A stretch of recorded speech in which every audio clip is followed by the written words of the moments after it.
Welcome to Eureka Math. I'm Mr. Shankel. I'm going to be helping you today with Module 3, Lesson 26. Let's get started. Well, we're working with percents, and we need to remember that a percent is a part-to-whole ratio. So the first thing I'm going to do here is write a part-to-whole ratio and then try to find an equivalent part-to-whole ratio. So the first part-to-whole ratio I see is 40%.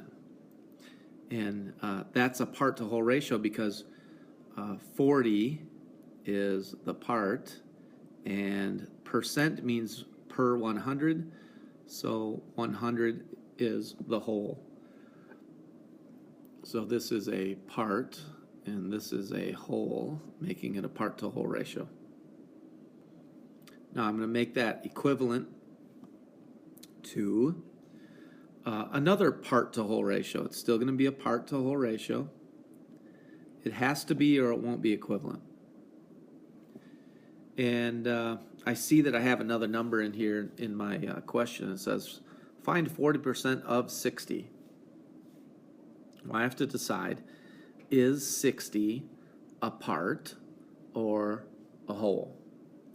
And I know that 60 is the whole thing. They want me to find a smaller portion of it. So 60 is the whole. So I'm going to have a 60 there.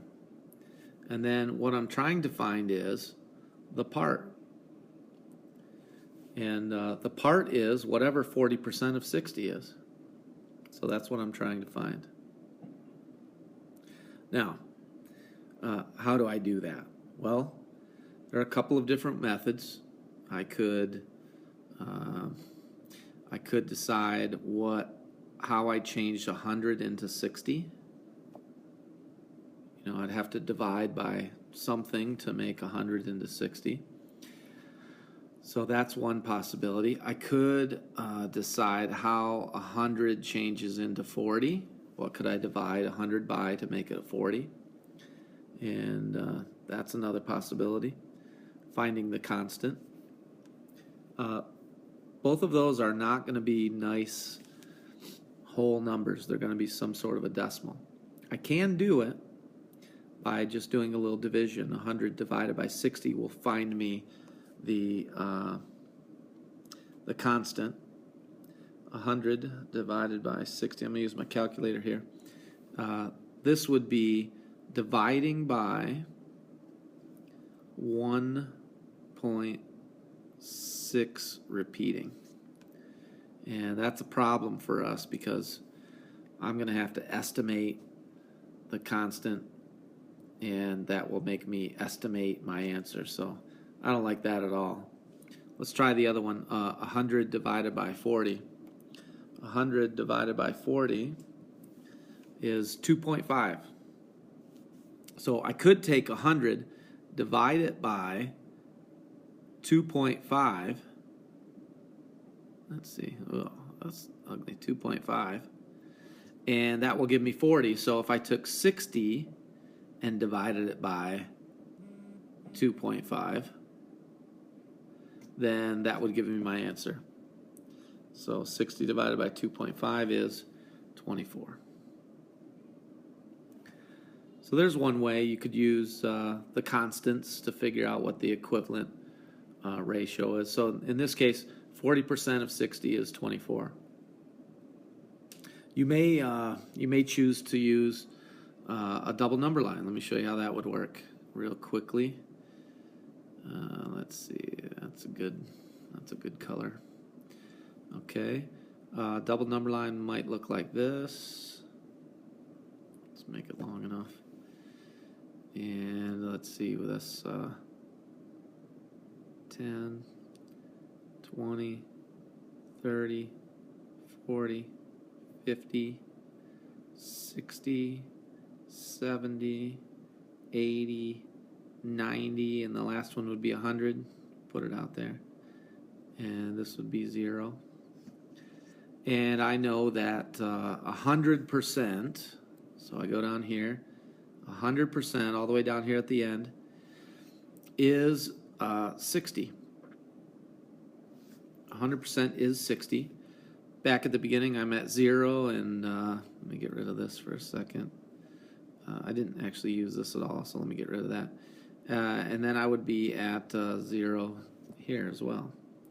So now I just have to find 40%. Well, here's 10, 20, 30, there's 40. And then I have to find the number that corresponds to that on the upper scale. Well, half of 60 would be right there. That'd be 30. And then 30 divided among these 5 spaces between 0 and 30. That means that each space is worth 6. 6, 12, 18. This one's 24. And there's my answer.